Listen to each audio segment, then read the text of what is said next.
Welcome back, everyone, and welcome to our supermarket simulator run, where we're playing through as at level 70 and trying to expand our store. Thank you, everyone that's waited. We've switched over from Father's Frontier, and we're going to be playing some Manor Lords in a little bit as well. So, a packed day today.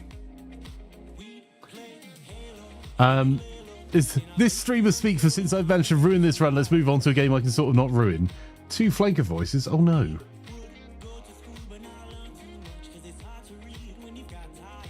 That sounds terrible.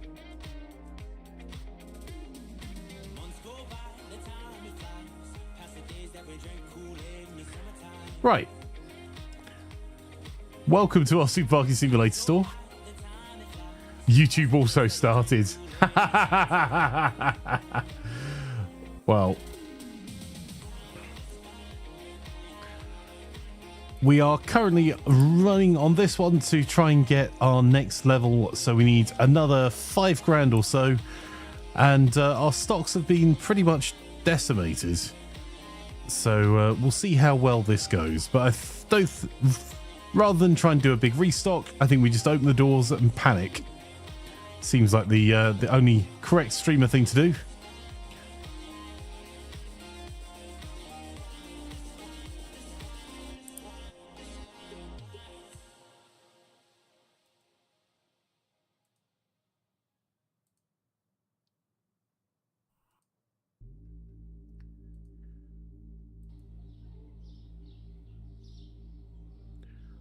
Right, let's...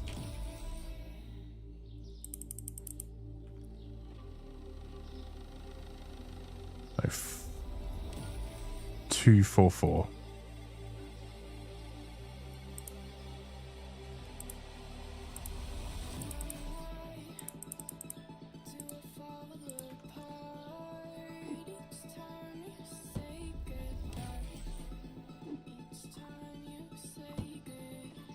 Just realised I didn't even check if we'd updated any prices for the start of day. Abandon the PC, lads, says Wagley. Wagley, I saw you gifted me the tools up yesterday. Thank you very much. I will give that a go.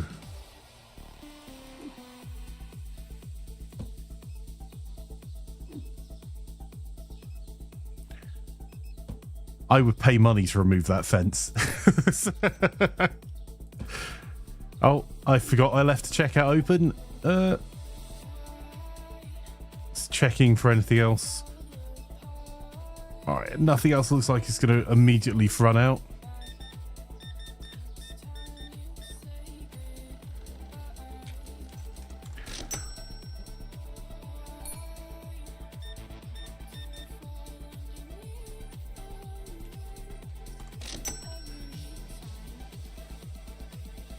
Right, I'm going to close the checkout just for a second and have a walk around our store. So we're short on oil, chips, and some pasta. Our alcohol aisle is looking okay. Let's check our books. We're short on milk.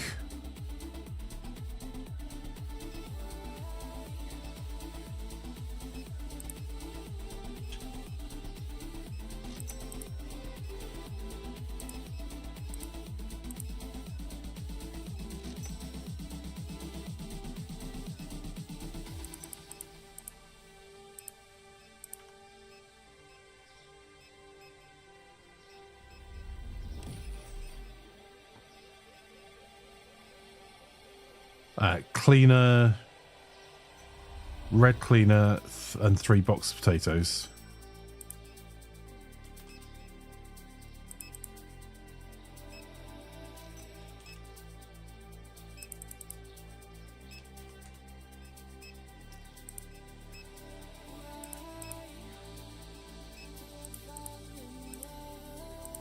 Okay.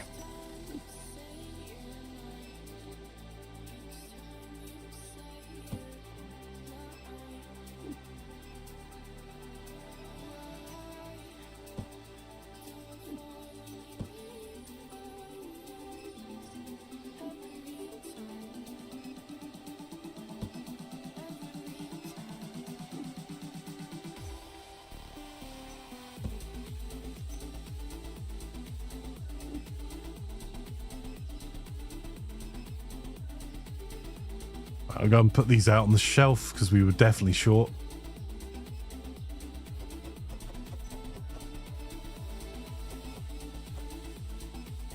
Okay, maybe not as short as I thought.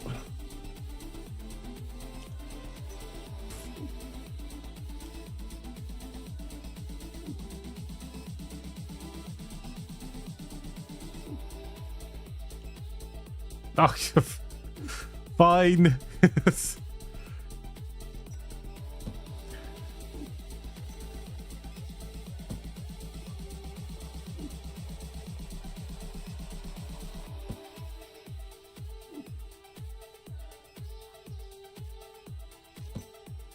Hang on, did that guy just pick that up from outside? That would be pretty awesome if he did.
The amount of kegs this supermarket sells is ridiculous.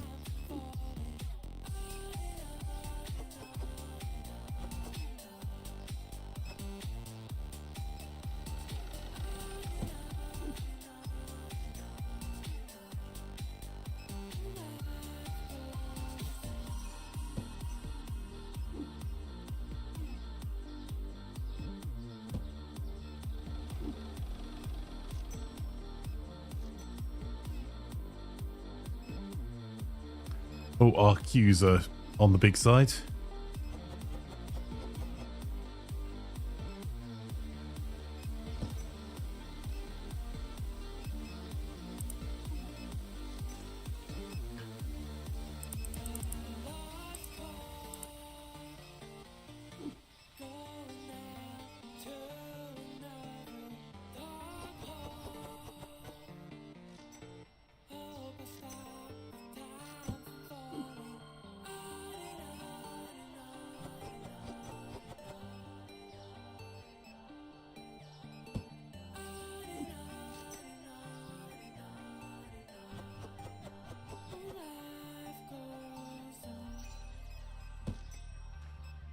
All right, let's see if we can get some more people checked out.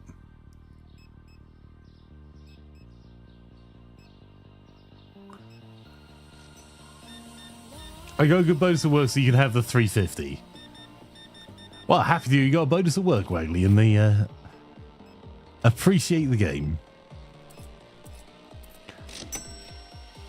So how many players can play it?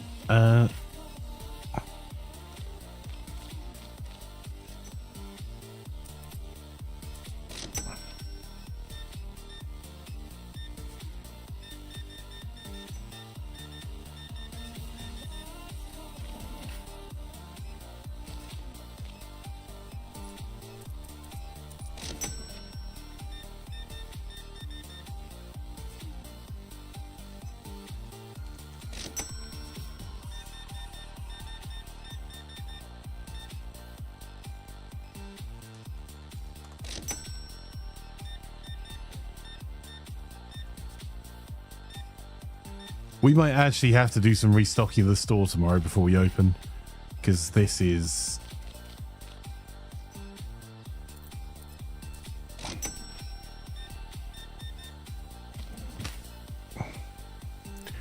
a lot of people.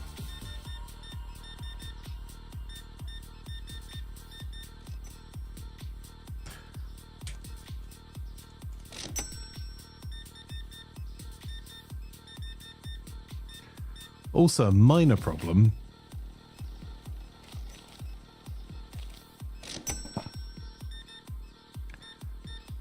Wow, that's a lot of vodka. Vodka, beer, mayonnaise, and tea. Don't do it. We've had mayonnaise in coffee and tea. Not recommended.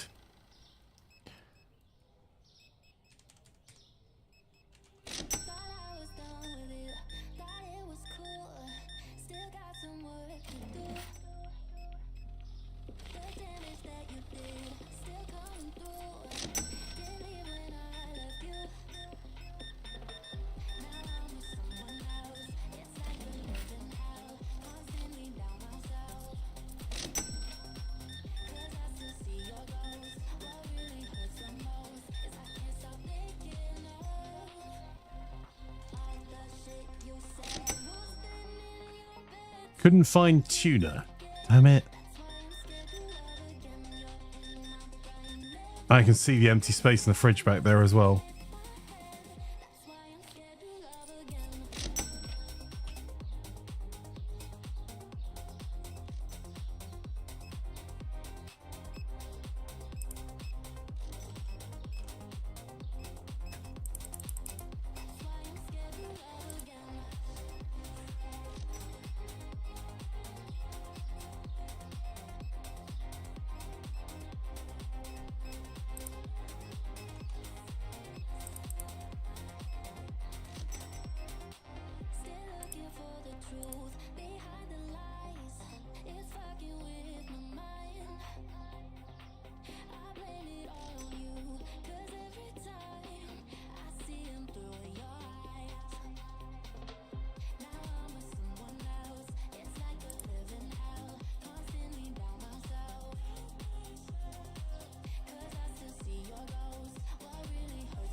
Okay.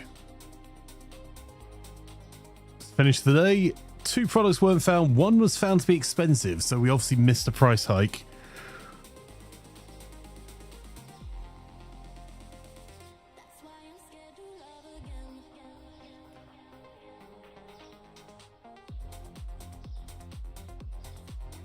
Steak, rice, lasagna, and vanilla ice cream.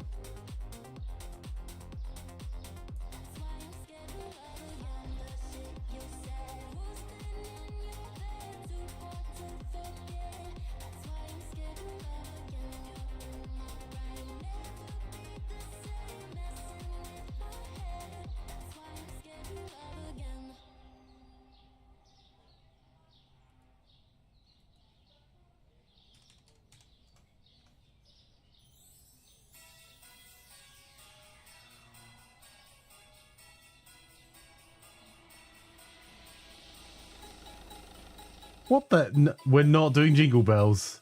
Nope. Nope.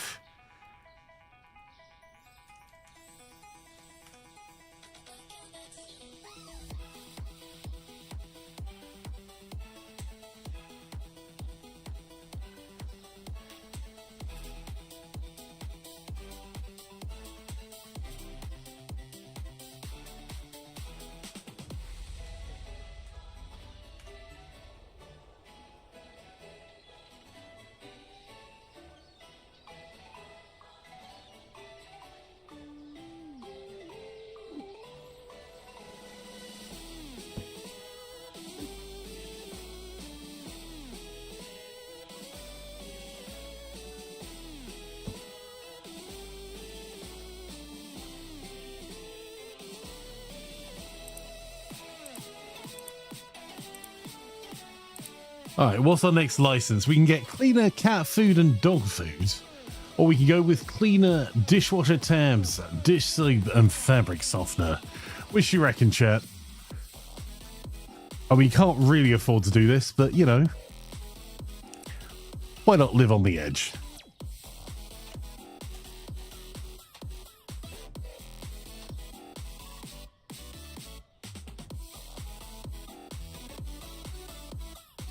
Pet, says Waggly. Fair enough.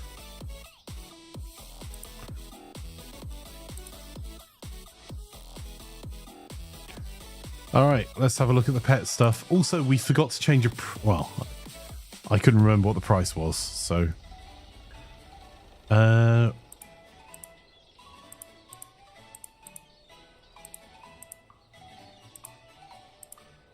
let's get that done. Furniture. If we add a shelving unit for this stuff... don't know where I'm going to stick it.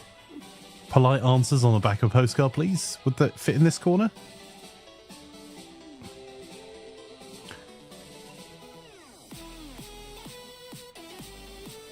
Oh, that's annoying.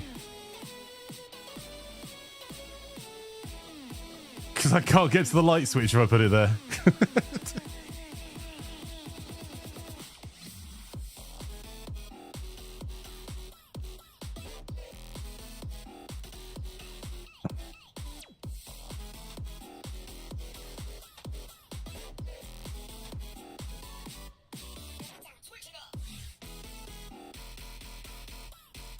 That's the main pathway. Like,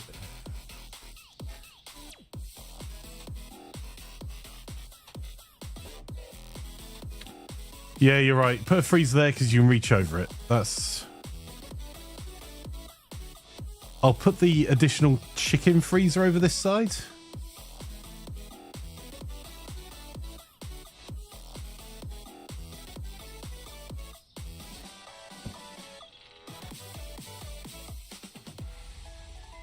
Oh, AdWords.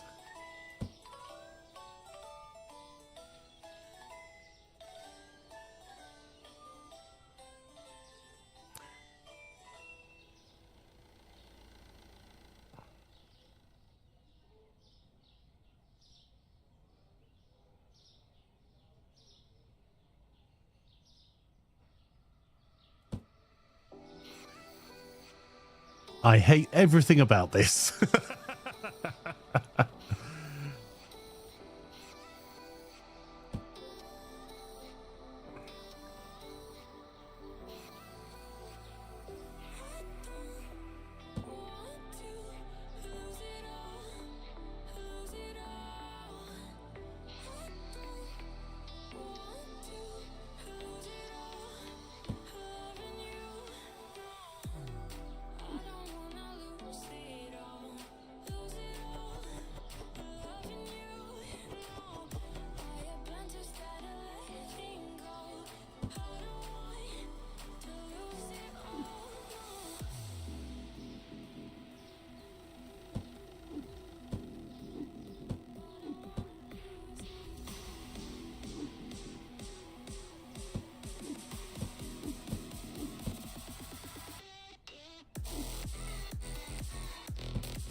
I'll leave that box there for now because we might have to come back to that in a sec.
Was it just 4 products we just picked up, Waggly?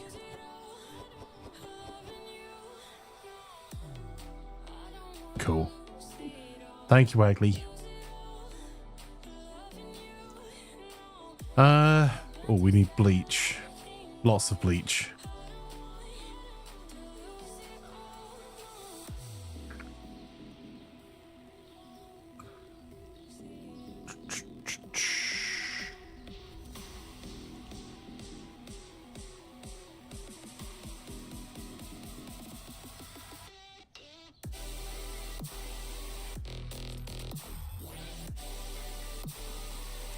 Right, we put the cleaning wipes in with the other cleaning products. The pet food, I'm not so sure about. Right, that resets that shelf.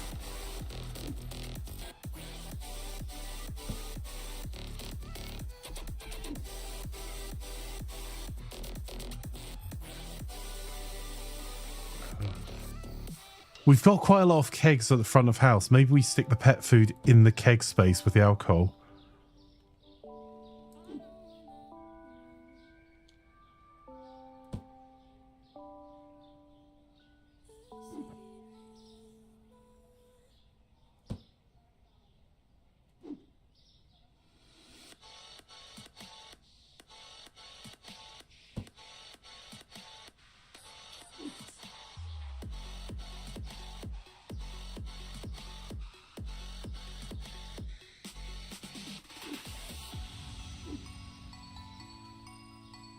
Just chuck that over the top.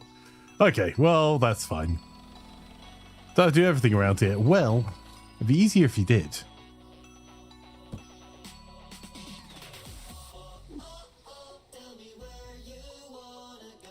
You know what? Just temporarily, we can double up the tuner. It's more useful down there. Right.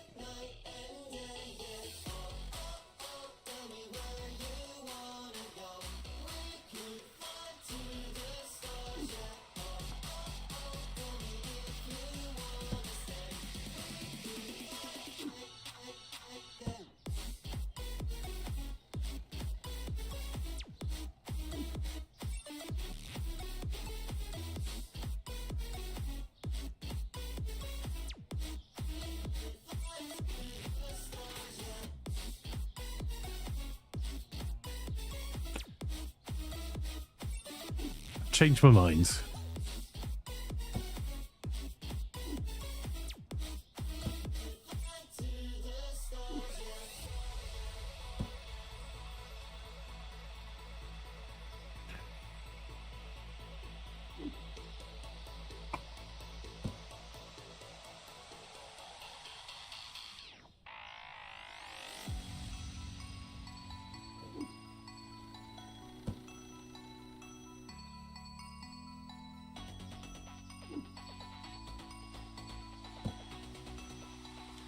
All right.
Okay, so we've restocked our cleaner. I need to do sugar next, and then we're probably going to run out of money, and we also need to price the stuff. So there we go.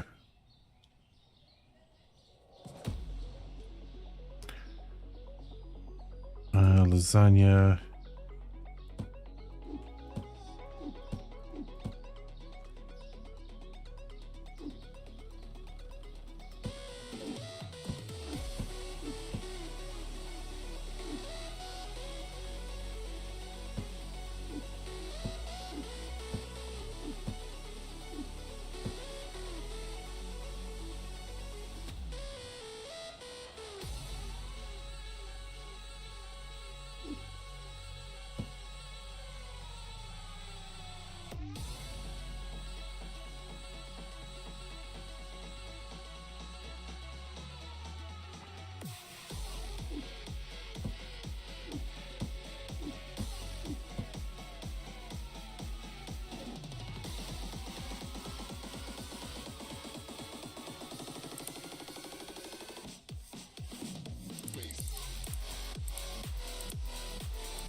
That's what I meant when I said I couldn't really afford it, that we've got so much stuff that we are out of, or almost out of. All right, so we need whiskey, vodka, pasta,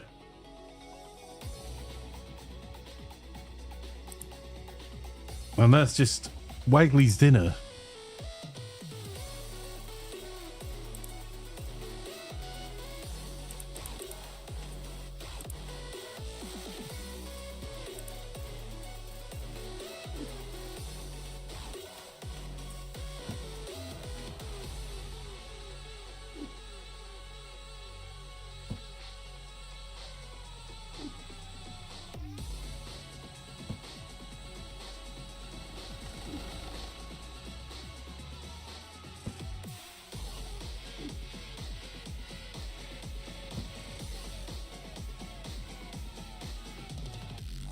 Three spaghetti, beer.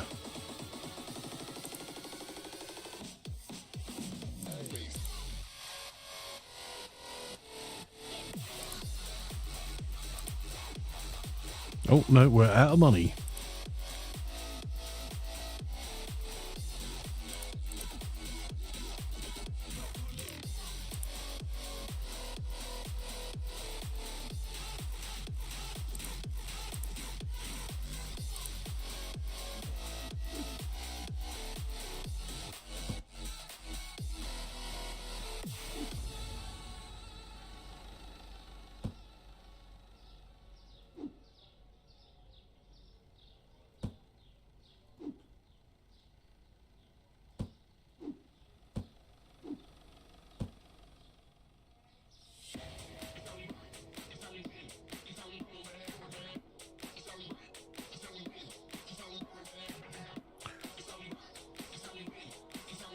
All right, we're going to have to do a lot of restocking later.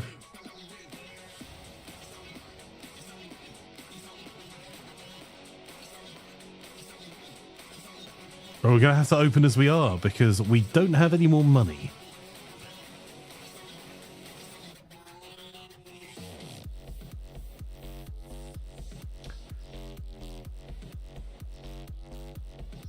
Thank you for the subscription. I didn't see who that was, but much appreciated. Thank you. Over on YouTube. Right. Is this our spare pizza? Oh, more spaghetti.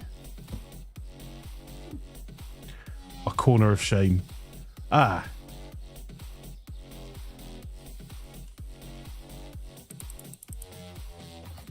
Right.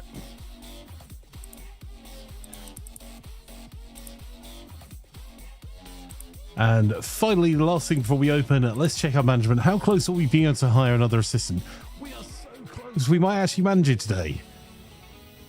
Awesome. That'll make a big difference to us as well, because the queues are getting ridiculous. Right. There we go. What were the price changes? Did we get all of them? Or did we forget one? I should really actually write these down. Oh, and we need to set the price of the new products. Otherwise, Wagley will tell us off.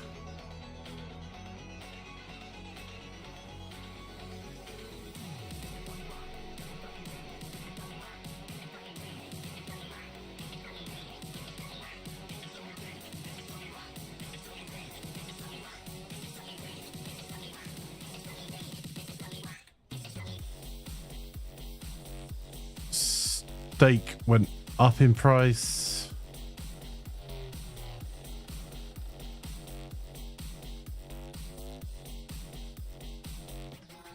All right. Oh, we did do that. All right. If we find one that the thing's expensive, we'll deal with it.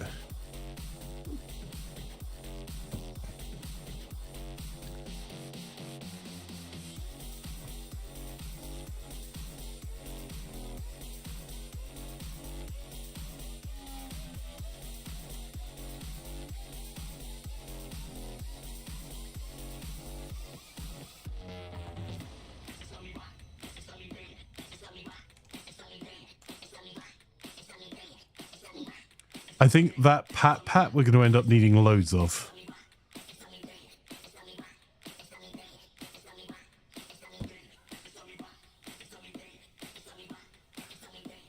I'll take those wipes out and we'll double the shelf space there.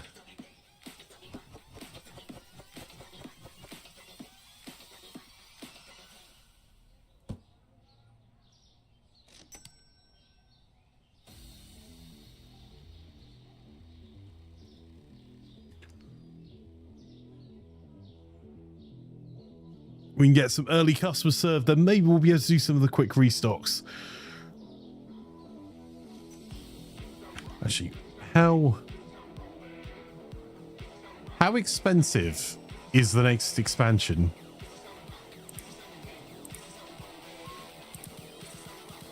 $24,000 for another 4 square meters. Problem is, we need the space. We're desperately short.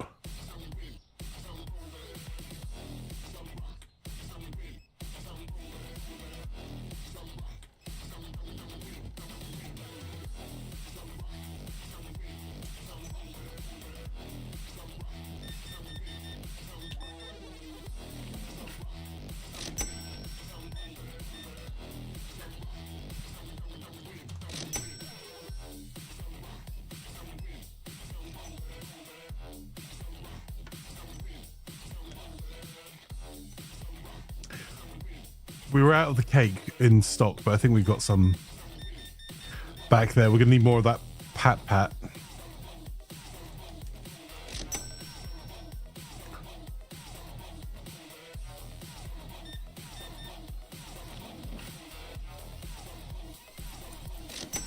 There you go.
My thinking is, if I stay on the tills early when it's a bit quieter, the queues won't get quite as big for the others. And maybe hiring the extra person is the priority.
How far off from the transactions are we now? Management, hiring.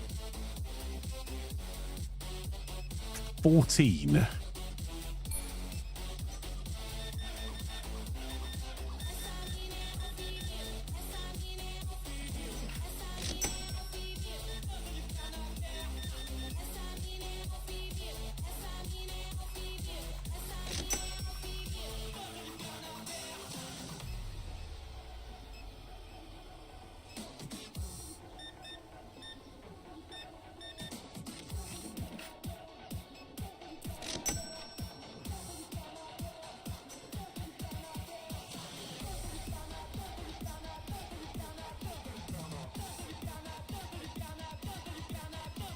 14 before we can unlock the next cashier, which I think is 14 that we have to do. I'm not entirely sure.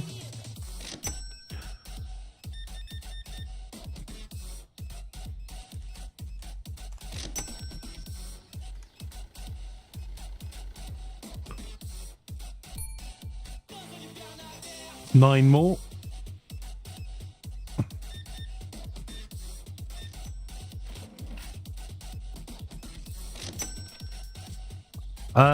Mark says our Woolworth CEO just got done in for withholding money from employees on long service leave. Really? I saw him getting grilled by a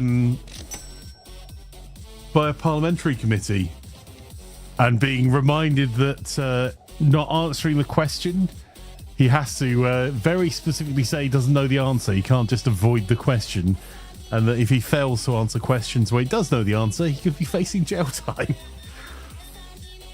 Which was an interesting watch.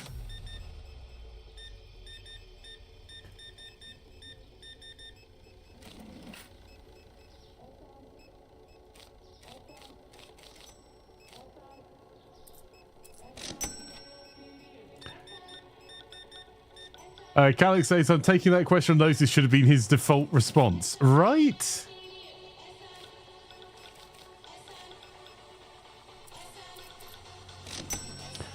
Since he's profited 8.5 million for price gouging since COVID lockdowns. That's the thing, is that those have been around here for a while.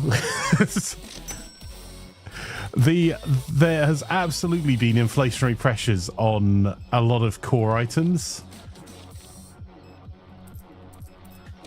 But mixed in with that was, as people were expecting price rises because they were being told there were price rises, there's a lot of companies that a lot of inflation is actually just profiteering right now.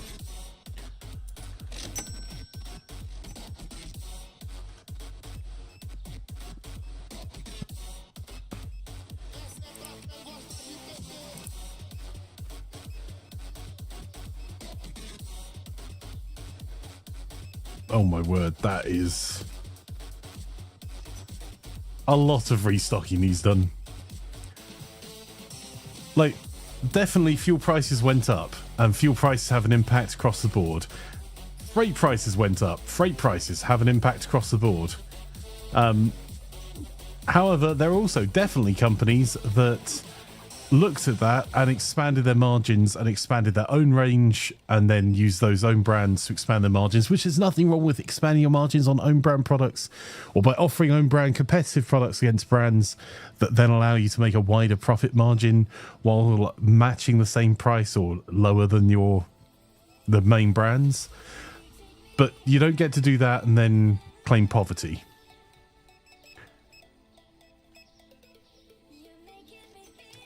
And pretend like everything was an external force.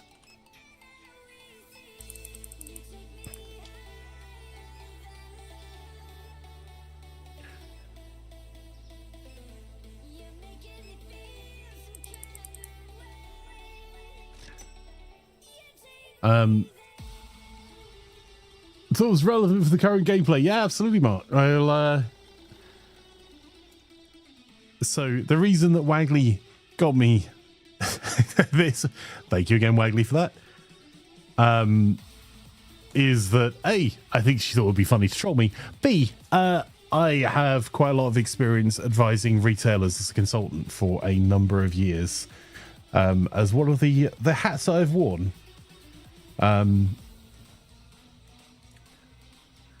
So Uncle Tony's and crab sticks.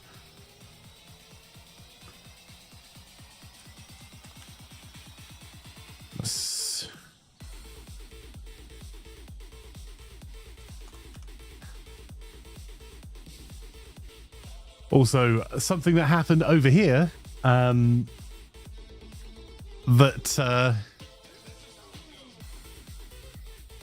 was interesting was there was a government spokesperson that went on the news, was like, and where inflation has dropped to, I think it was a 3 point something percent.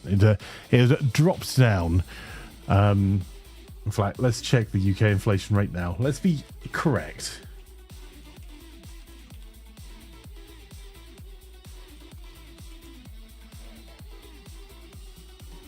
So the latest consumer prices market increase, sorry, it's 10%, the 12-month inflation rate, and they were trying to sell this as a drop. Right, the 12-month rate of on inflation's only is fallen to 10%, which means goods are cheaper. No, that's not what that means at all. That means the goods have gone up by 10%. That's not how if we had deflation, that means prices are getting cheaper. Anything other than deflation, sorry, the consumer price index, including owner-occupied housing costs, rose by 3.8% in the 12 months of March 2024 in the UK. On a monthly basis, consumer price index rose by 0.6% in March, compared to a rise of 0.7% in March 2023. The CPI rose 3.2%. That doesn't include housing. In the 12 months to March 2024, down from 3.4% in February. So, like, it's gone from 3.4% to 3.2%. Prices are falling. You're like, no, you're in government. This is maths, man. Flanker, think about expanding profit margins, forever growth. Well, about that.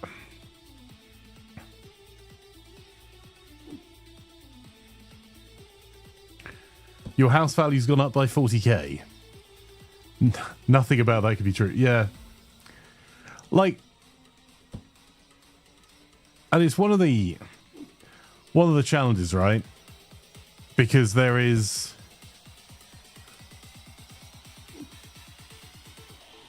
the UK has been crying out for housing reform for ages. The problem is that voters tend to think, particularly conservative voters, of their house as a store of value. Mark Message, is your coffee machine running? Yes, it is. I guess so should you.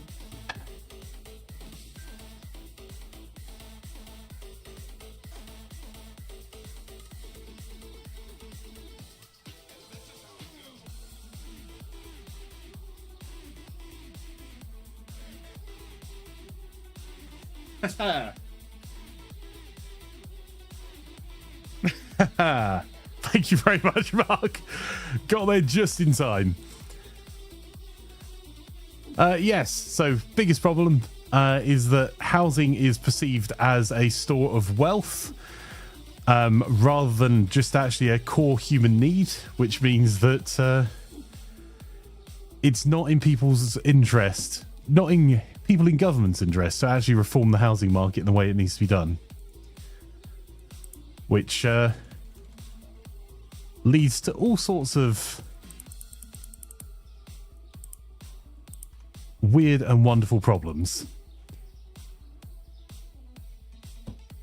And then you have a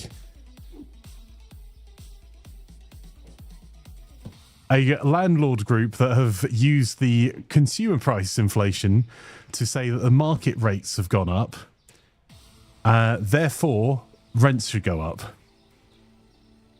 And between the increased cost of living and the massive hikes in rents, which are massively above the increase in costs and rents,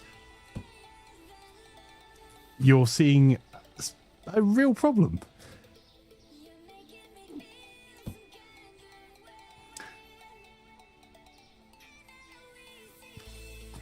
And then spend lots of time listening to landlords on the news saying, well, we're adding such value to the housing market. And landlords, frankly, add value to the housing market in general, like ticket touts add value to Taylor Swift concerts. They're not actually producing anything net new. They're just hoarding resources and then selling them at a higher price than they bought them for. And pretending they're helping the housing market really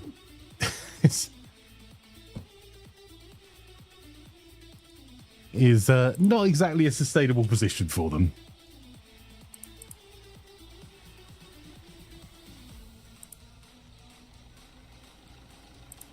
Which again is fine if that's the way you want to run the market, but having landlords claiming poverty and they're only making a few tens of thousands a year now from owning an asset rather than actually going out and doing work,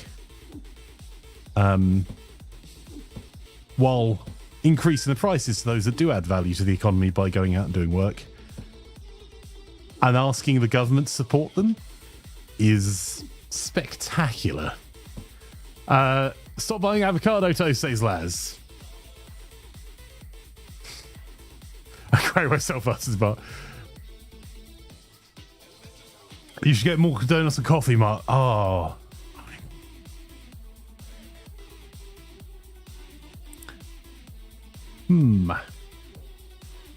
I am much tempted to join that endeavour.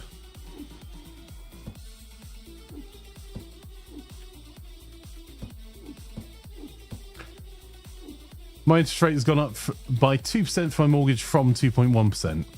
Yep.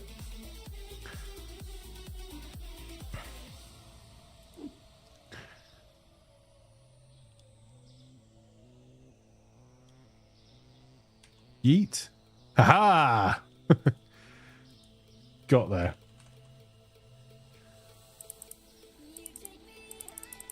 I need to go and grab that coffee as well. Oh. Thank you again, Mark. I was umming and ahhing about getting donuts because outside of streaming today, I have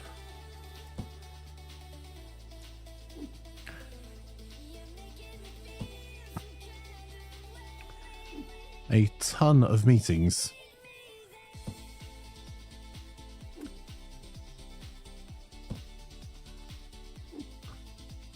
Corporations owning houses is a massive problem as well.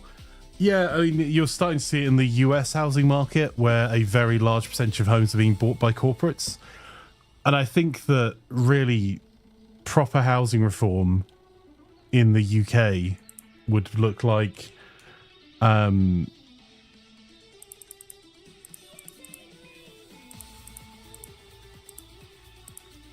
would probably look like banning the private rentals of properties unless they are mortgage free. So if you own an asset free and clear, cool. Because debt fueled landlords purchases drive rents up and drive the housing costs up for everyone really significantly, because if you're borrowing 70% loan to value and you already have a house, you are seen as a good bet by a bank. And if you are told that you will always make a 7% return on your rental income, then you'll tend to overpay for the properties. And if you're overpaying for the properties and then charging 7% of what you've overpaid as a margin, you're pushing rental prices up, which pushes all of the prices up in the market, which then means other landlords look at it and go, oh, well, the market price has gone up. And housing is not something you can just decide that you're going to move, particularly if you're stuck. Let's get 2 of those. Particularly if you're stuck in a position where all of your support network or your kids are at school, and if the rents keep going up, you're less and less likely to have money in your pocket to be able to... So it's going to be 12? Yeah. You're less and less likely to have emergency funds to be able to move. Moving is not cheap.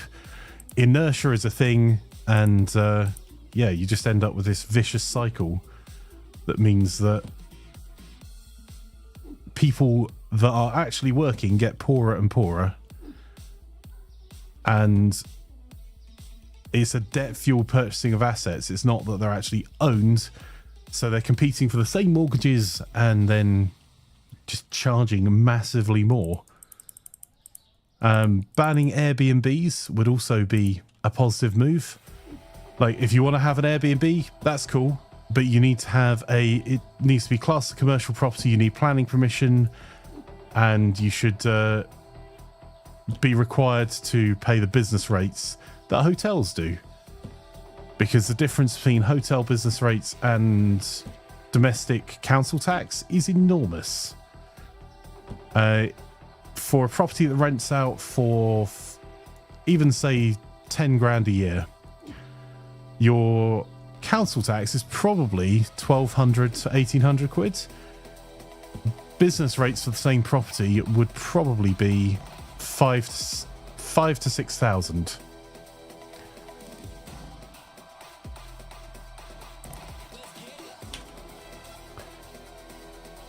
Do enjoy the late night Sunday quest. You tour all the McDonald's until you find a working ice cream machine in my house, mate. Used to dress up as a fellowship. That's awesome, Mark. There's one Macca's within 30 kilometers of me. That would be a very short quest, says Calic. Oh.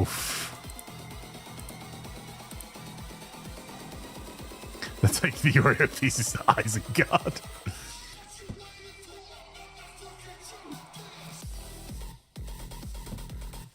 Roads in Australia are back up to 2014 levels, right?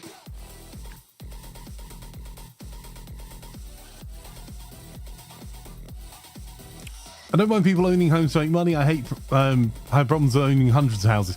Also, I don't mind, I actually don't mind corporate landlords on the condition that they are building net new properties to the standard required and paying all appropriate taxes. So they should be building houses that the local authority have got within their plan for the area. So if you're saying we've got a massive shortage, we've got a huge number of rentals that are people want 2-bed rentals because we have a huge student population. Cool. I have zero problem with commercial student landlords on the condition that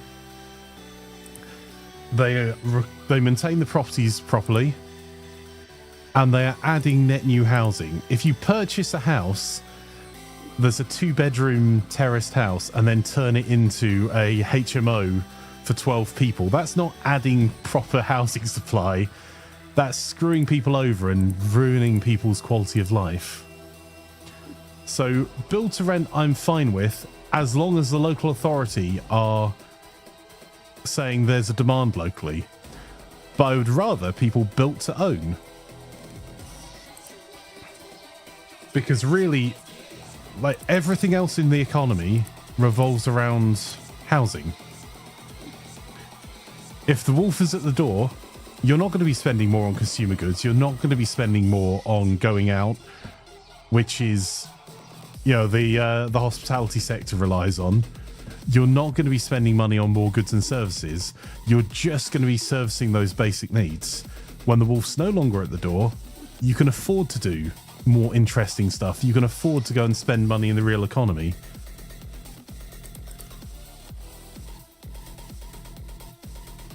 One there.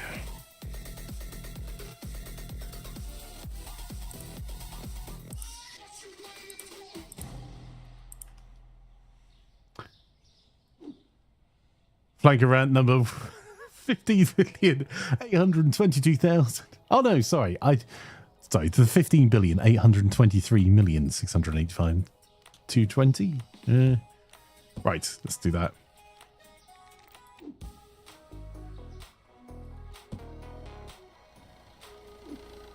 There's so much time spent with governments addressing the wrong problem.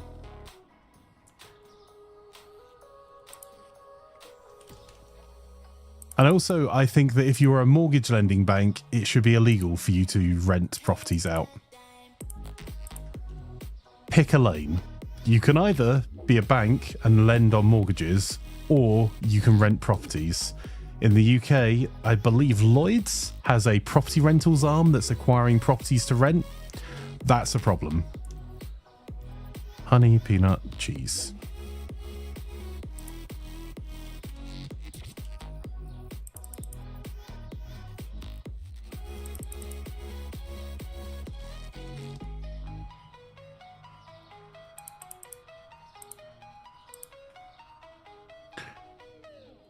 Cat says, my fixed rate is up in December. I'll be terrified of what my repayments will be. That sucks, bro. Like, it's just... Now, the thing is that you're going out and adding money to the economy in a real way. It's not just number go up. It's that you work. And you work and produce a thing. Rental properties don't produce anything. Particularly not if you're competing with the same people that would very much like to own a property in an area. And like, a lot of the problems, they're unpopular problems to solve, but there are fairly straightforward solutions. It's like the affordable housing or Section 180, which is for infrastructure funding when you build a new house. The number of developers that get away without paying that is unreal. Oh, it wouldn't make it commercially viable to build the building anymore. And like, there's a very straightforward solution to that, which is if you've got a planning permission that's been approved and it does look like it adds to the community and feels like a building that the local authority would like to see built, awesome. If you come through planning and say you can't afford Section 180, which some councils, they bend over backwards to help developers out, they'll let you defer it until after you've sold a percentage of the housing. So guess what developers do then? They don't sell that percentage. They'll like hold on to that bit till last, or won't develop the last phase on a development, because the second that last phase is delivered, they owe their Section 180 payments, which is the local authorities trying to be nice to make the business easier for them. And so in those instances, just say, cool, no, that's all right. If you say you can't afford to build it, we've done the maths, we think that you can. We're going to compulsory purchase order the entire estate and revoke your planning. So if you've got planning permission on something and you don't use it within 2 years, then it becomes available to compulsory purchase order by the local authority, who can put it out to tender for another building or build it themselves. And on the supermarket theme, we've seen schemes like this work really well before to stop supermarkets sitting on land. The way that supermarkets used to compete in the UK is something called land banking, which they realised that local authorities would only allow planning permission for so many stores because too many superstores don't add anything. So they would get planning permission on plots of land, buy the plots of land. Because the planning permission had been granted, no more planning permission will be granted in the area. And then they would, do nothing. So it meant that you could keep your competitors out of the market entirely by stopping them from building a large store because you have planning permission for a large store. So the way you put an end to that is you say your planning permission lasts 2 years, after which it can be compulsory purchase ordered. So the local authority will buy it back at the market rate at the time you acquired the land. You will make zero margin on it. Unless the market rate has dropped, in which case it will be the current amount, whichever's the lower. Because we don't want to do this. You shouldn't want us to do this. You should just build the thing we gave you planning permission for.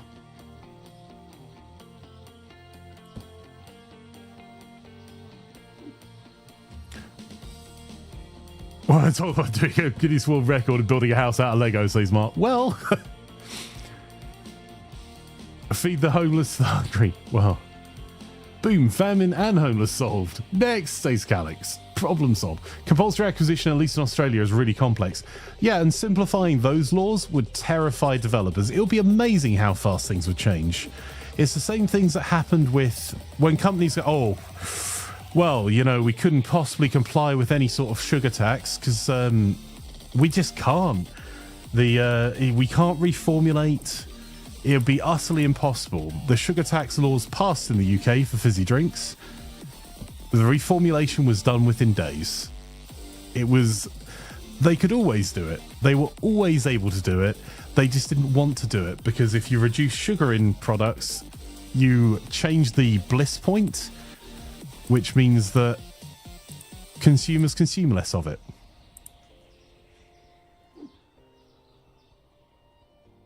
That goes there. That's our backup pizza. So it's not that it's impossible. It was just unprofitable. And there are so many examples of that. And if you sort out land use properly, that new pet food, that rolls up into every other part of the economy.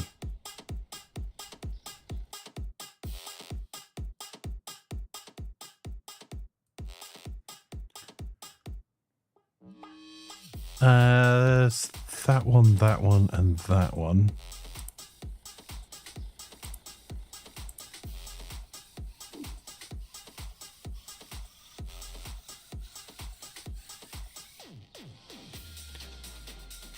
So I want to make sure I got a spare of that because I think it's going to be a pain to restock.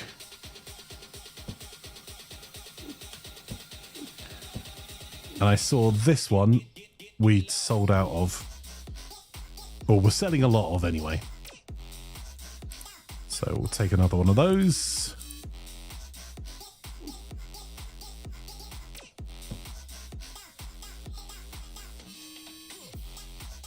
And all of the toilet roll, and that's probably us to start the day.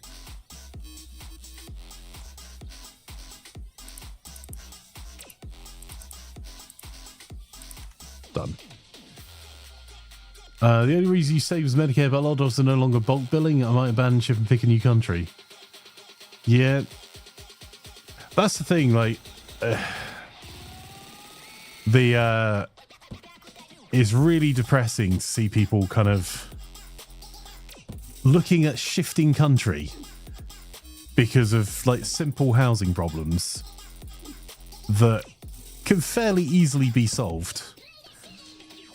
Like Wales has taken a few steps to solving some of the problems with second homes because holiday homes are a massive problem. And if we're saying we've got a housing shortage, there's a moral question about people having multiple properties.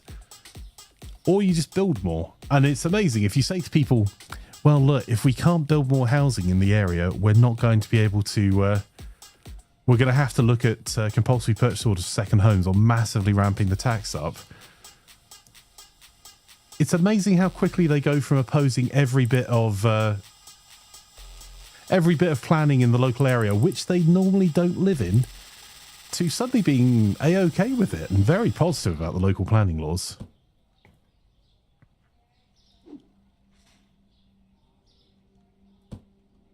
We also place a building time limit on all projects. We'll force them to keep a timeline to finish the project, or if delays happen, which they do as revised as noted, and it's not in good faith, a fine's levied. I mean, honestly, like one of the big things you could do for new housing in the UK is update the planning regs to require all new homes to be to have fibre run to the property, to have an element of energy generation, and to have better insulation. And the way you stop builders cutting corners is that you replace the voluntary scheme that builders are part of at the moment to making it a government administered regulated scheme and increasing the warranty period to 10 years. Then it definitely doesn't make financial sense to cut corners. If you're going to have to go and deal with a damp problem later, it's way easier to go and deal with the problem now and build it properly than it is to have to go back and address it later. And the majority of houses are being built by massive house builders. It's not mom and pop outfits that are going to disappear.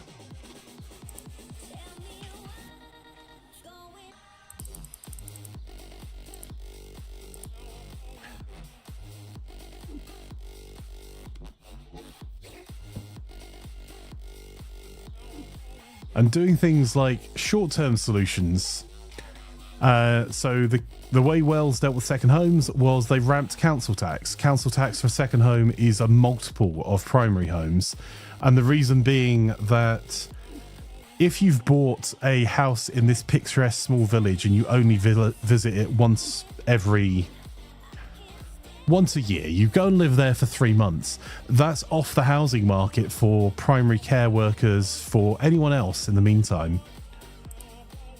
So you've seen it in the West Country, lots of in the UK and in parts of West Wales. You've seen it in Cornwall, Devon, and in a lot of like nicer beachfront areas, that the cost of housing has just skyrocketed.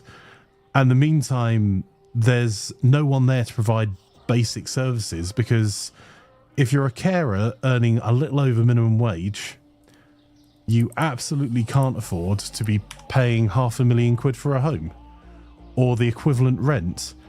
And those homes aren't net new homes. They're not millionaires' mansions. They're fishing cottages, or they're small family homes that have existed for years. We're going to have to open with what we got. That's as restocked as we can get it, I think.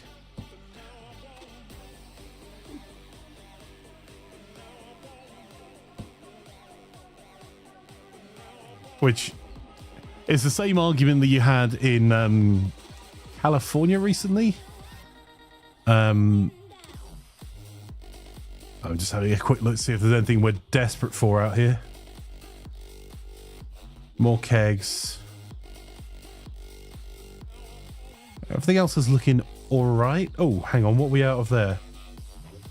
It's large sushi, but we've got 3 more shelves of it. So we'll get some more of that when we got some cash. There was an argument recently about the minimum wage in California is going up to $20 with some caveats. And they were watching people on TV talking about, it's unbelievable, businesses can't afford to pay this. I mean, no one has a right to be able to live in California. You're like, hang on. These are employees in a fast food outlet, right? So how far are you expecting them to commute into work? And you don't want to pay them the money to commute, and you don't want to pay them enough to live in the city that they're working in. That's an interesting perspective. And you think people are going to go commute long distances. And like the number of people that have been gaslit by big companies is very obvious in the US, but it happens everywhere. Where you see US companies go, we couldn't possibly afford to pay workers in fast food chains a living wage where they can actually afford to live, not just about hang on. We'd go bankrupt. We'd have to put all the prices up. The same company in regulated markets, or in the Nordics, or in Europe, or like even Macca's in Australia, the pay is a multiple of what the McDonald's employees in the US get paid. I see Cody's been in for sushi. $20 an hour to get shouted at, right? It's quite funny watching one of the Fox News hosts not be able to work out what $20 an hour works out to. It was like, well, that's a 6-figure salary for flipping burgers. Right? That dude's on $5 million a year and can't do basic maths.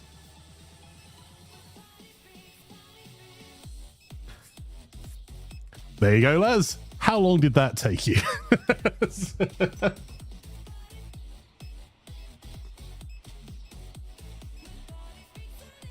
And then he doubled down when he got corrected, by the way, and went, well, but 2 people would be a 6-figure salary. Nope, 40k plus 40k is not 100k.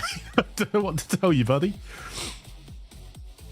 Also, 2 people working in a household should be able to afford to do basic things, like feed themselves. And if the argument is a job's not worth doing, there's no economic value to it, that's okay. Then close your business. If you cannot afford to pay a living wage, you're not a real business. And maybe your CEOs should earn a little bit less if they can't run a successful enough business to pay their employees.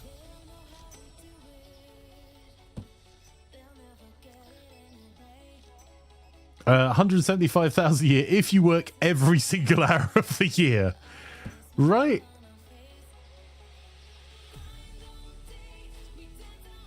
Two people working in a household should be able to afford the house. Yeah. Here's a controversial opinion. One person should be able to afford a house for one person. Based on one salary. And all of these nations that are also looking at their population and going, huh, it's, why are people having kids? It's weird. They're not having kids in these developed economies. I mean, wonder why that could be. Could it be because they are stony broke and don't want to bring another life into the world, knowing they may not be able to afford the bills? Maybe. Could it be that the massive levels of stress caused by being stretched financially every month and not knowing whether you're going to be able to pay all your bills in a month, and a very large percentage of not only in the UK and the US, there's a lot of people that don't have £500 for an emergency. Could it be that that's the problem? That even if they wanted to have kids, the enormous amount of stress and the uncertainty around housing make it very hard? Maybe? Or is it just that millennials like, you know, avocado toast? Must be the avocado toast one, right?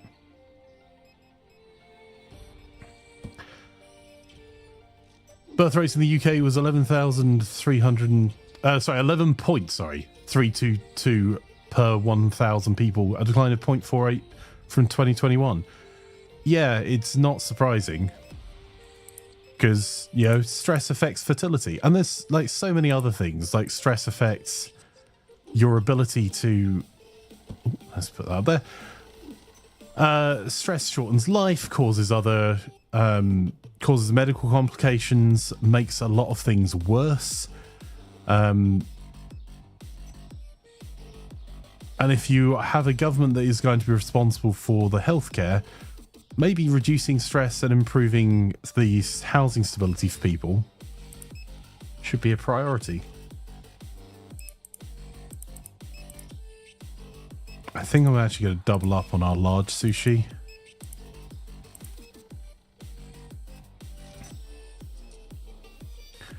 I'll get that cake order in as well, because we've been waiting for that for ages.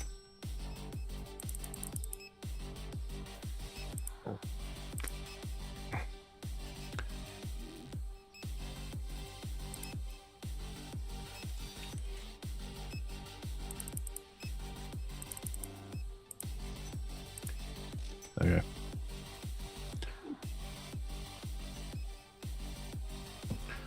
Current birth rates UK 2024 was 11.171. 2023 was 11.267. Yeah, it's just declining year on year on year. Prices at Tesco. Oh no, cost increase are forcing us to up our prices. Also Tesco. Hey, we made record profits. Right. It's funny how that happens.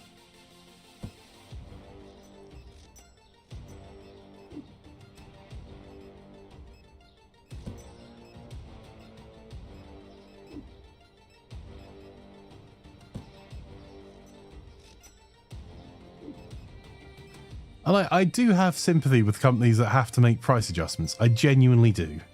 I've worked in retail with retailers for a number of years. There are some times when like price rises are unavoidable or should be encouraged. There are some products that supermarkets sell at significantly below cost, and that's not a sustainable way of doing things. And I'm not crying for the supermarket, I mean more for the producers, the farmers, the people actually making the food. Making sure that that is sustainable is really important. And whether you address that by looking at government grants, if you don't want the food price to go up, or whether you address that by preventing supermarkets from underpaying on the market and having further government regulation, it's something that you can definitely look at. I have so little sympathy when companies pretend that they are doing all they can to help with prices, and what they're actually doing is squeezing the wee guy.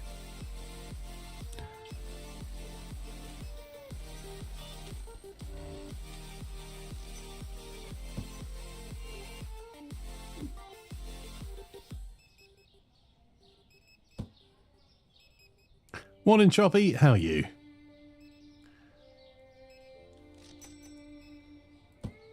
Go there. And then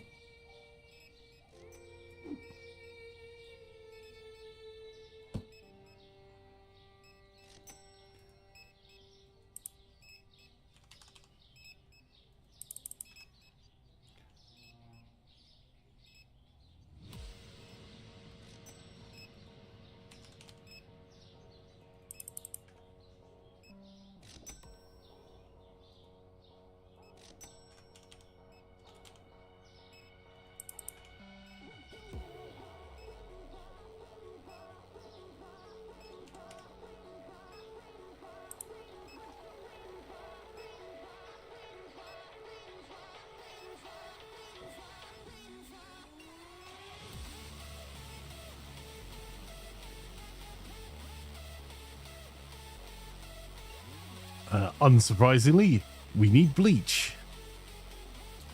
Let's do that. There's our order for the morning ready. I caught the end of that, but it sounds like a very serious subject. Hashtag Flanker around saves lands. Just life in general at the moment, yeah. We were talking about inflation, rent prices, and the cost of goods, and how funny it is that companies that are having to put prices up are making record profits. And there are certain industries that maybe we should regulate profits. 2 products found expensive. So we did miss an item. Salmon, medium roast coffee, and prosciutto. Well, let's get to the salmon.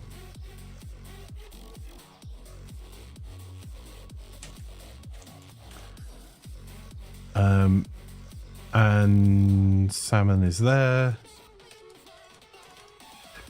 The medium roast coffee. We'll have to stand in our store. Oh, that was still too high.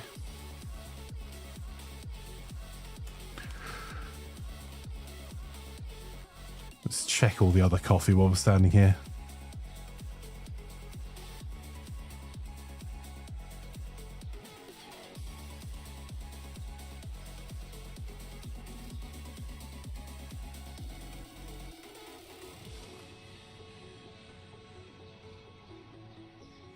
Don't you start the petrol price has gone up because of war? No, they're making record profits. Prices went up because of capitalism, unregulated capitalism.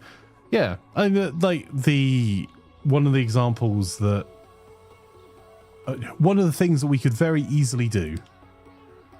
Oh, I'll restock those books before we open. Actually, let's see how many we have on the shelf back here. None. Okay, so we need 6.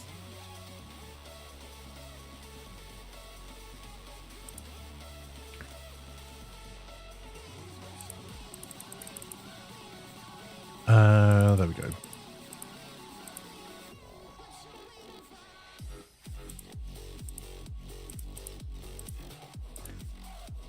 I'll get all of that put away quickly, and then we can get on to the next thing. Right, yeah, sorry, another thing that you could do if you want to save businesses, yeah, all these businesses that are really struggling, outlaw leverage buyouts, or if you are buying a company, mean that the parent company has to take on the debt, would also solve a lot of the problems we've got at the moment, because there are retailers that are massively struggling, not because they're not selling, it's because they've been bought by private equity. And instead of private equity having to put their hand in their own pocket, they borrow money against the company and put that on the company's books. Which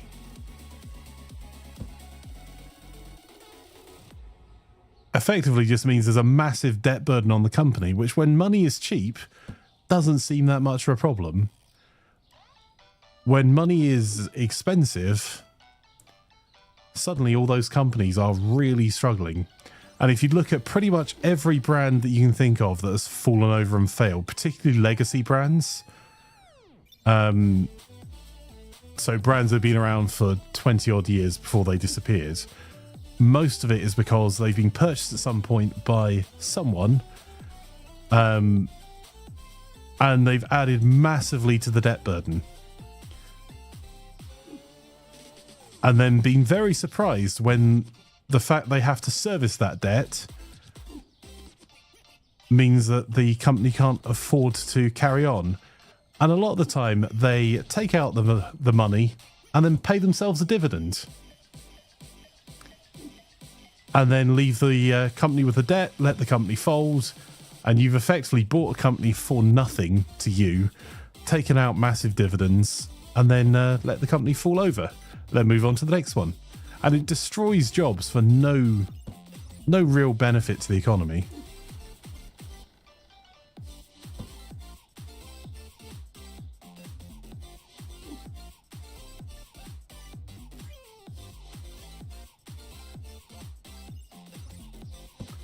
Oh, and absolutely on the birth rates, Braxia says birth rates go up and down, 1959, the baby boom, hence where boomers came from.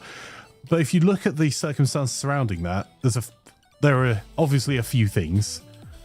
But one of the big things is that people were optimistic about their futures.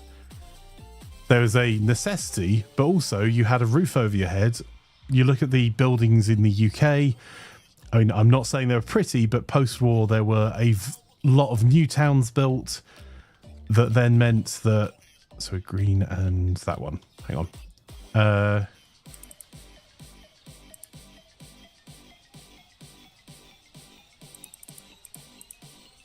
That meant that people had homes. A lot of those homes were local authority owned homes, so you had certainty of tenancy. Rationing had ended, or was ending. There was a lot of optimism about the future, so birth rates go up.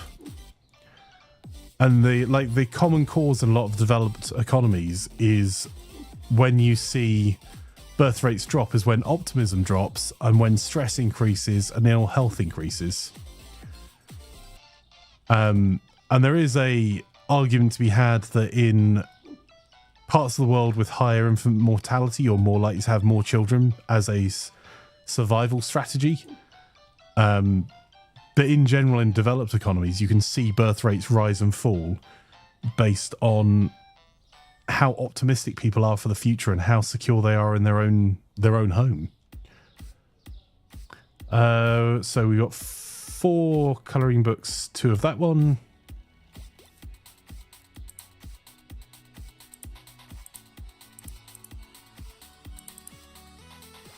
Did I just do that the wrong way round? No, I didn't. Okay. Pro gamer.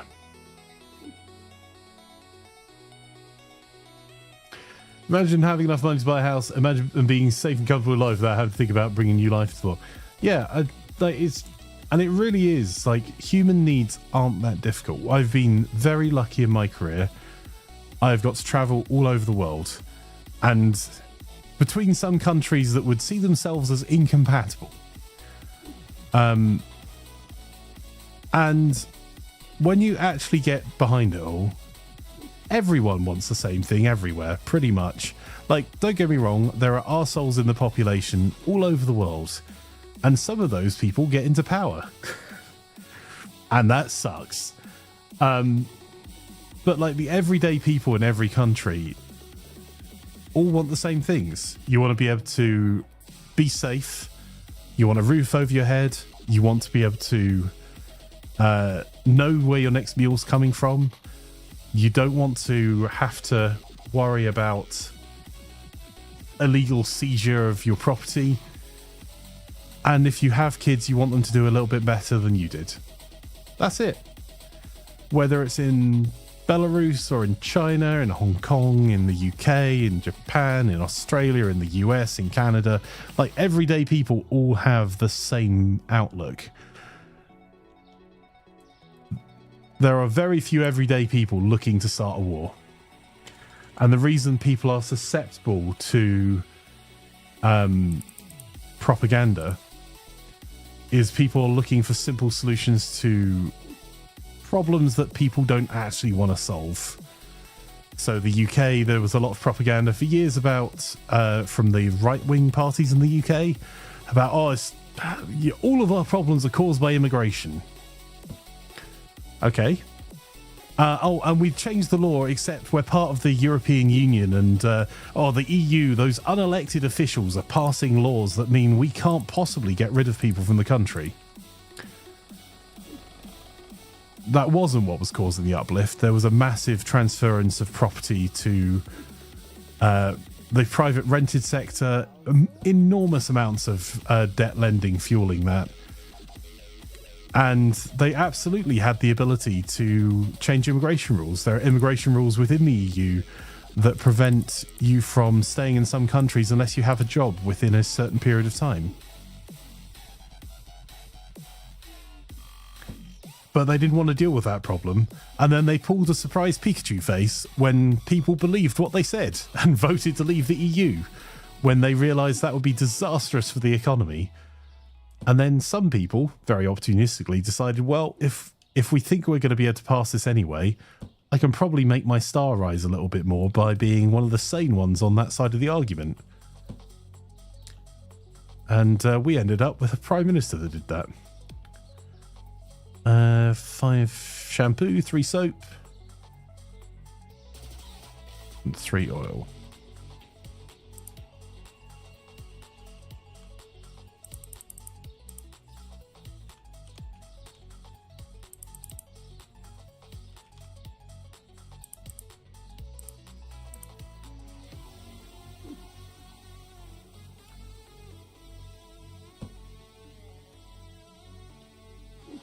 And humans in general are bad at externalities. It is a flaw that once you recognize it, you can address, but it's the same for everyone. It's like the reason we haven't taken more serious action over the environment for decades. If you have to store every plastic bottle you've ever used in your back garden, it would be amazing how fast you put pressure on companies to stop making these plastic bottles you can't get rid of. But as it disappears somewhere, well, it's not really a problem, is it?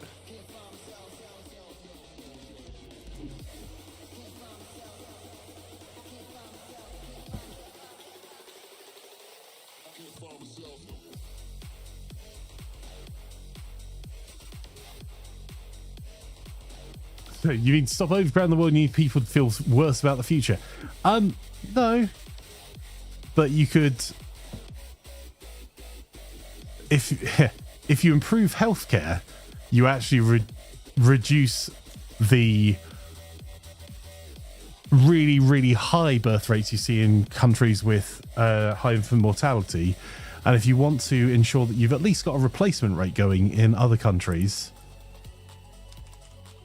then let's do one of those, and one of those, which most developed economies don't have. You need them to feel better about their prospects. And then people make choices based on the resources that they have available versus feeling that they need to have kids to be able to have someone to look after them in old age, or have lots of kids because there's a very good chance that due to poor healthcare, some won't survive. But yeah, externalities, out of sight, out of mind. And that also means that people are very susceptible to people blaming the other. Everything will be fine, but it's this group that are causing the problems.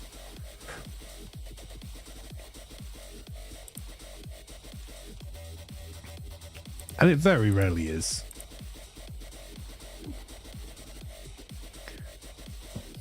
And if you can persuade the working people to fight each other instead of look too closely at where all the wealth's going, you're onto a winner.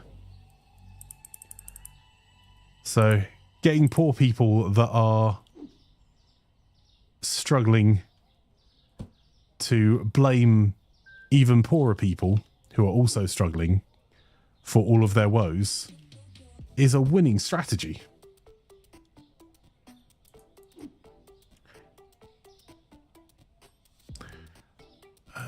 Let's say the biggest fear for Laszlo is if the world gets worse, I won't be around to help her when it does.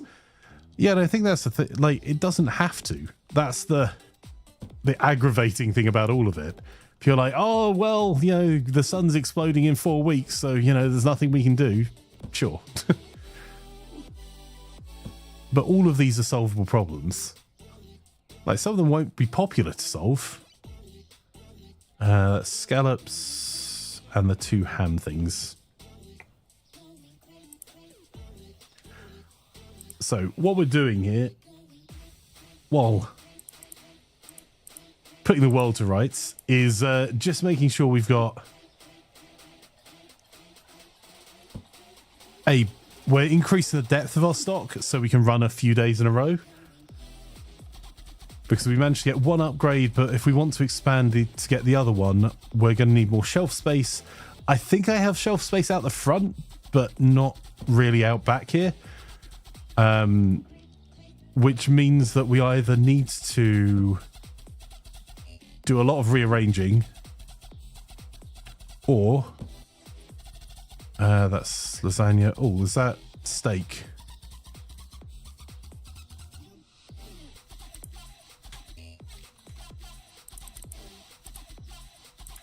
Oh yeah, grab that.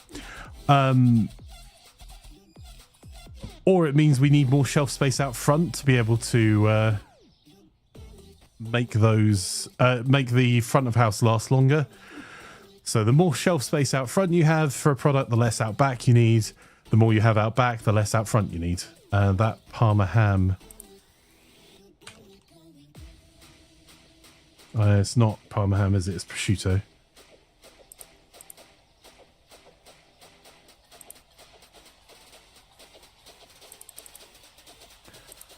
While it's going cheap, let's pick some up.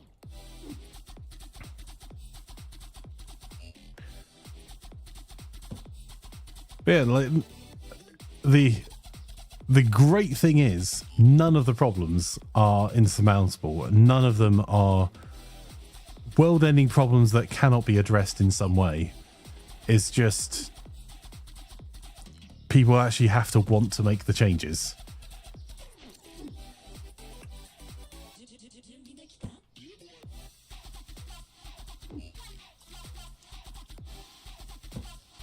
Right, all of that is done.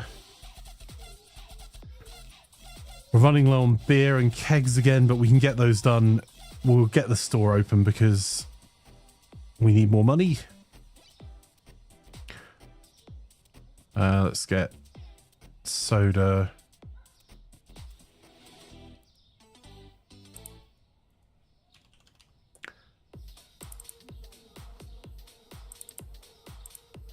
There we go.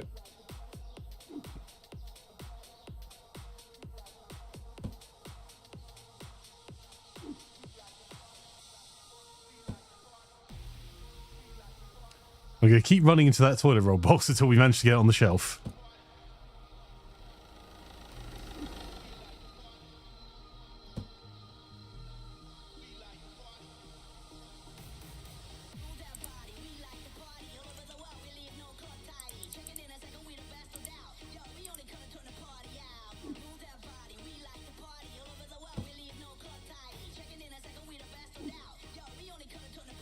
I actually need an extra couple.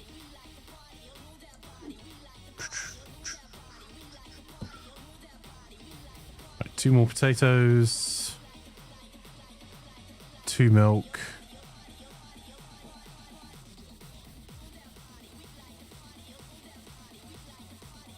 3 candy.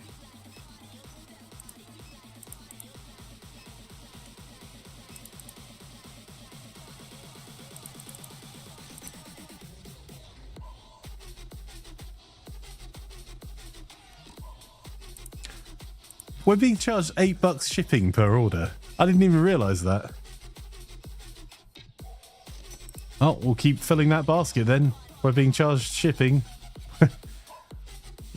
We're going to do the consumer thing of ordering as much as we possibly can.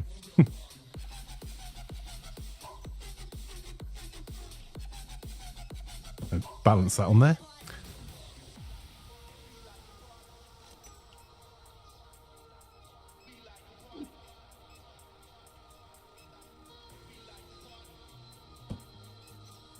No.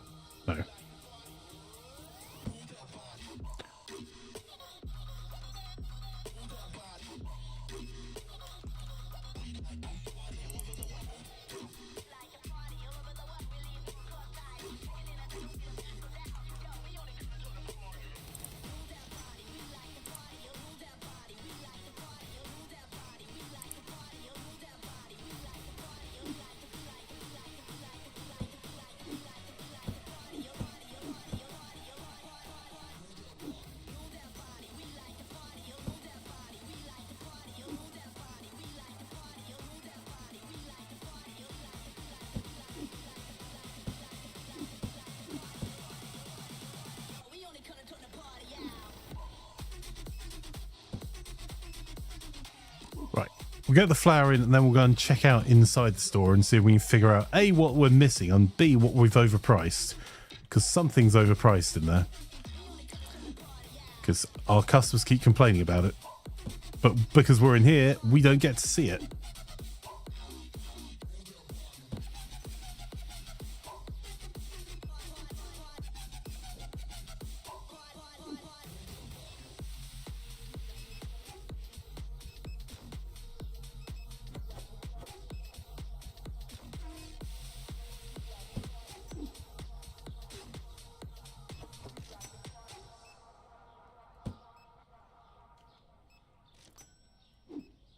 Move that box out of the way. Right.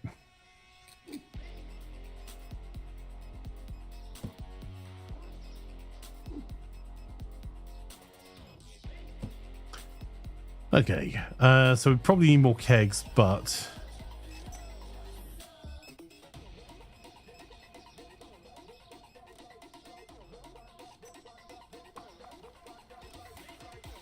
doing okay on the beer.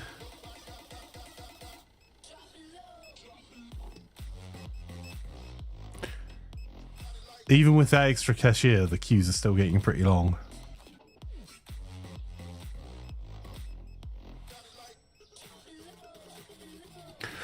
Problem is, without an extension, we'd have to move to get the cashiers all in one row.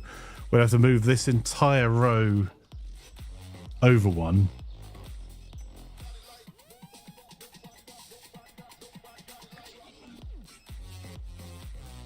That's less than ideal.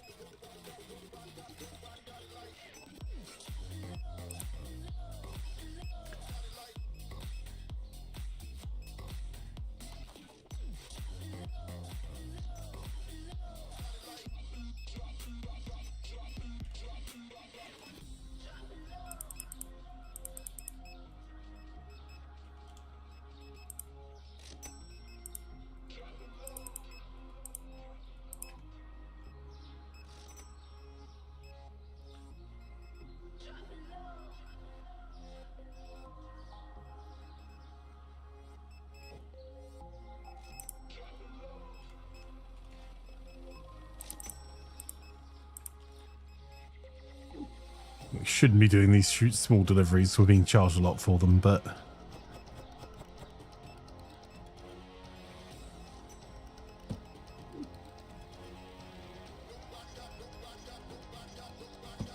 I'm trying to maximize the amount of stuff we grab each order.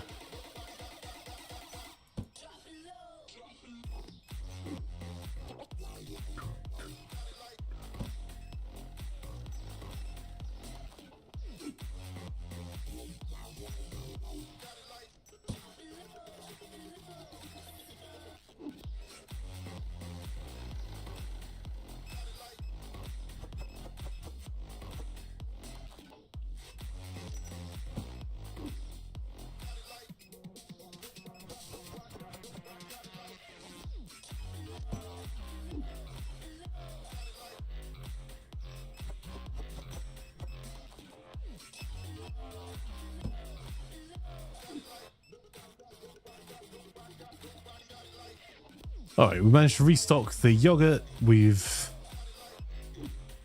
restocked the books. I'll check on those again in a second.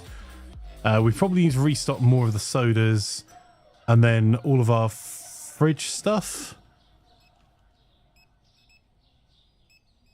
Although I think it's almost out of chicken.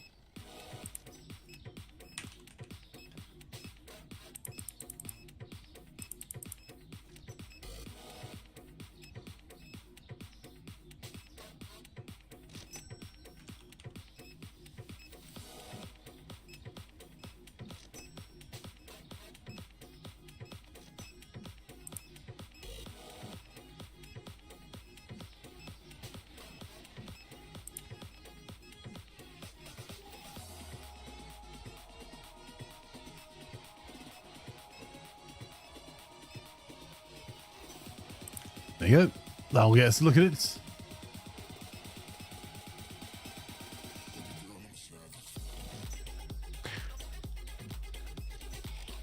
It's got chillier here.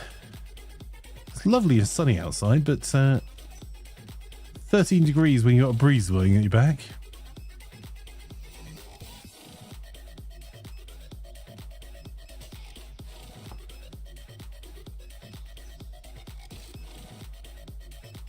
I think we're going to need another checkout soon. Again.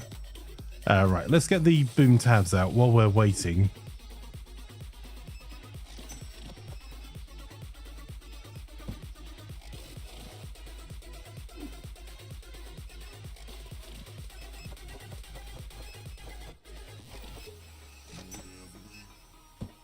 Yeah, that's empty. 1625, 1925.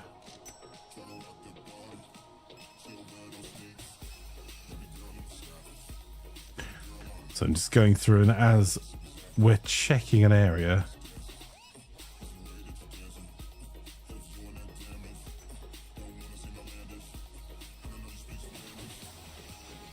that hummus is low as well.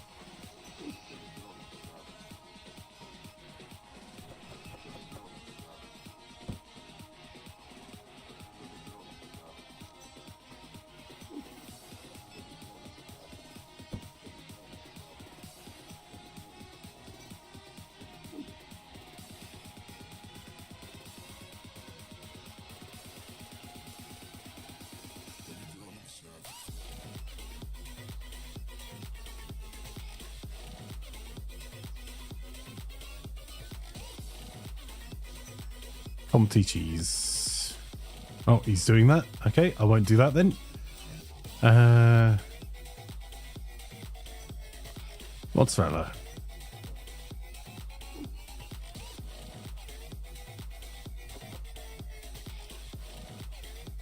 Oh. Alright, well, we are clearing through the queues quicker. 94 customers. I think we just... butter, prosciutto, book, mozzarella.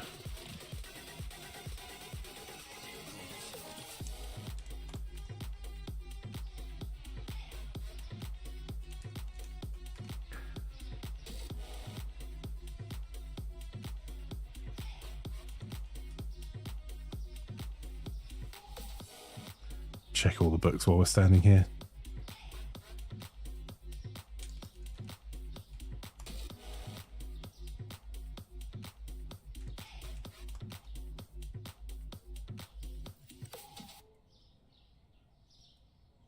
Okay, I think we just open.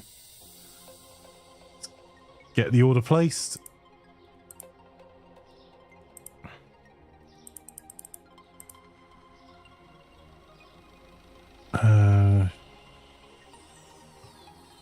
Blues 5.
There we go. We've got a couple of those.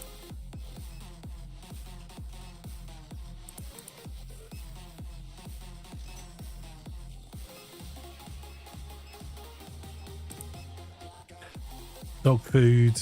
And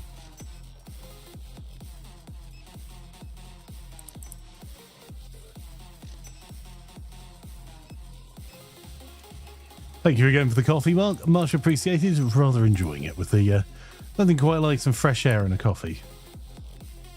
There we go. That can go up there.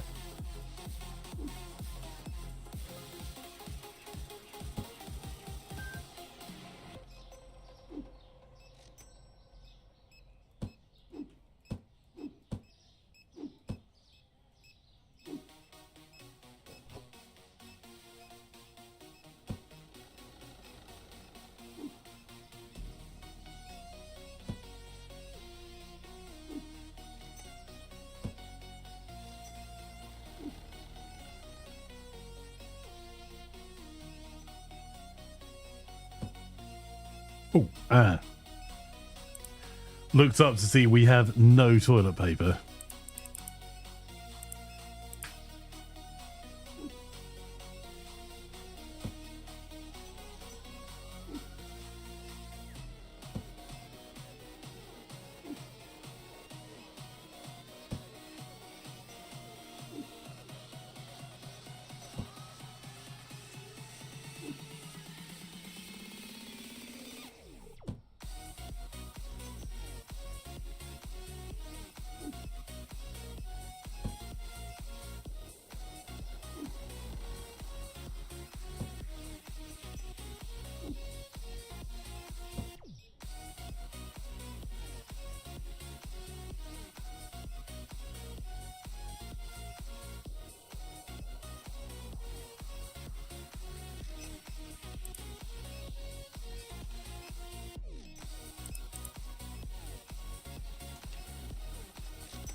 Try to make sure we don't run out on the soda because we actually make an enormous profit margin on the soda compared to everything else.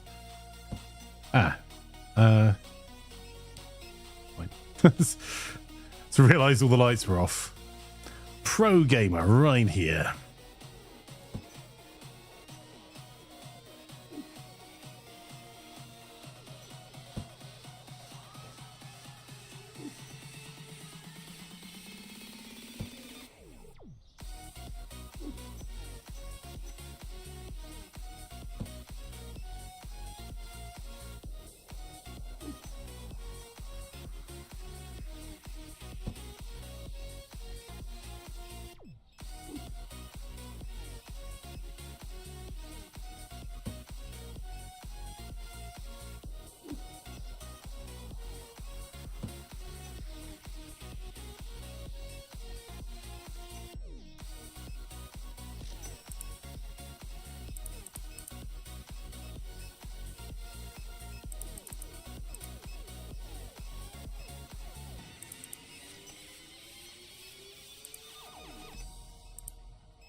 There we go.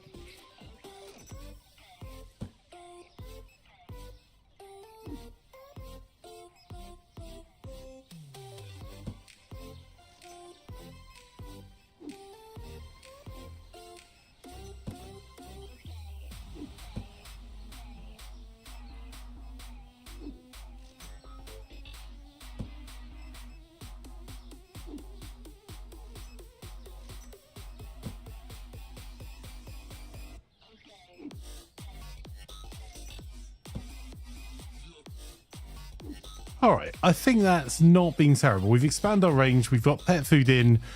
we haven't managed to expand our store. We have got the extra member of staff. We've managed to get a decent depth restock in, so we should be able to do quite a few days in a row now.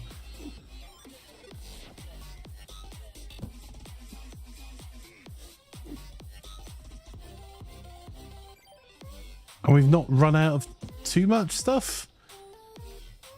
He says our stock room's looking not completely terrible. Well, other than maybe kegs. Let's get rid of that extra wine there. Get rid of that extra cleaner there.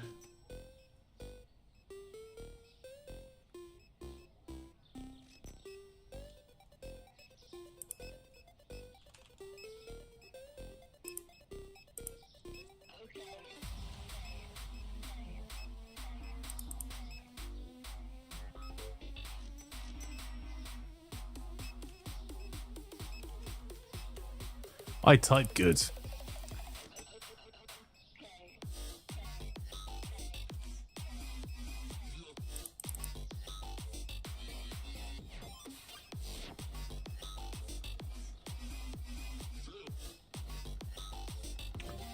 It's one of the ice creams.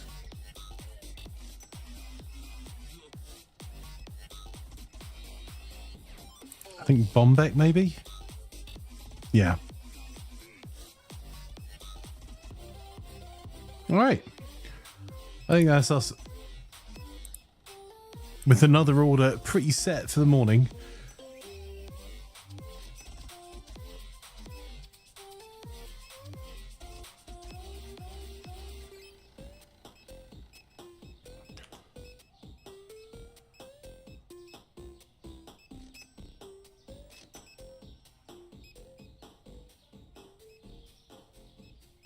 Out of milk. And we're going to need a few more boxes of kegs. Holy cow. That's all of our pasta.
Okay. Not completely terrible. So. That's our end of day. 3 products found expensive, so I need to check some of our other pricing. I'll do that in the morning. A sublets flour, won't share book, and large sushi. Won't share book.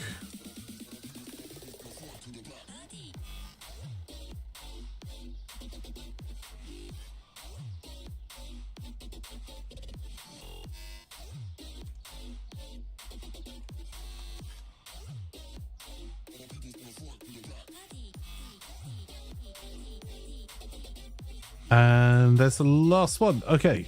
23, 20. Okay. Right. Without further ado, we'll save up there. So if you're watching us over on YouTube, we're going to be switching in just a few moments. We're going to be switching over to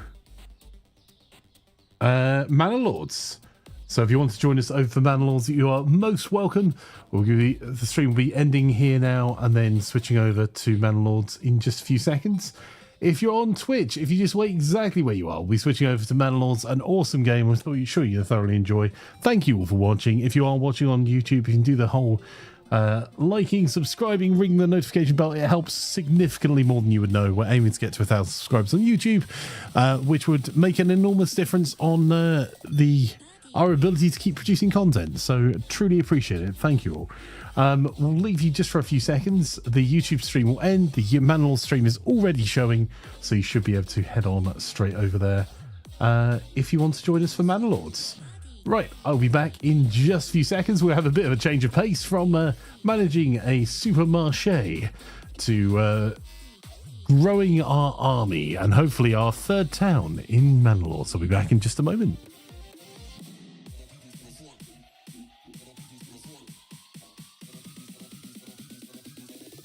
To the back.